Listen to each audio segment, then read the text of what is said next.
తిరుమలలో భక్తుల రద్దీ కొనసాగుతోంది. శ్రీ శ్రీనివాసుడి దర్శనం కోసం వైకుంఠం క్యూ కాంప్లెక్స్ లోని 18 కంపార్ట్మెంట్లలో భక్తులు వేచి ఉన్నారు.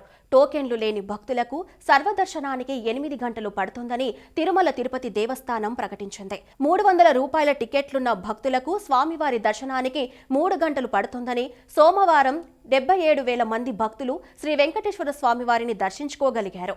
21,469 మంది తలనీలాలు సమర్పించారు. భక్తులు హుండీల ద్వారా సమర్పించిన కానుకల ద్వారా 3,73,00,000 ఆదాయం సమకూరినట్లు టీటీడీ అధికారులు ప్రకటించారు. తిరుమల కొండలు నిత్యం భక్తులతో ఎంత రద్దీగా ఉంటాయో తిరుమల వాసుడి హుండీలు కూడా అంతే గలగలలాడుతూ ఉంటాయి. నిత్యం 70,000 మందికి పైగా భక్తులు స్వామివారిని దర్శించుకుంటున్నారు. అందుకు అనుగుణంగా విరాళాలు కూడా పెరుగుతున్నాయి. ఇటీవల కాలంలో శ్రీవారికి విరాళాలు వెల్లువెత్తాయి. గత ఏడాది 9 నెలల కాలంలోనే స్వామివారికి భక్తులు అందించిన విరాళాలు 950 కోట్ల రూపాయలు దాటాయి.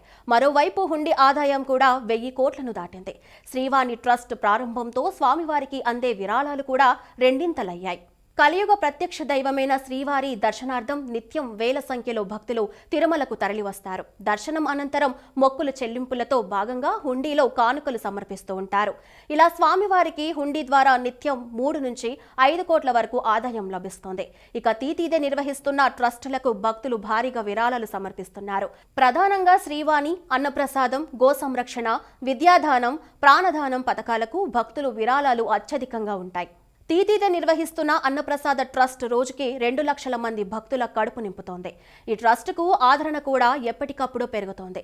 ప్రస్తుతం ఈ ట్రస్ట్కి ఏటా 250 నుంచి 300 కోట్ల రూపాయలు విరాళంగా అందుతున్నాయి. ఇలా ఇప్పటి వరకు అన్నప్రసాద ట్రస్ట్కి అందిన విరాళాలు 2,300 కోట్ల పైనే.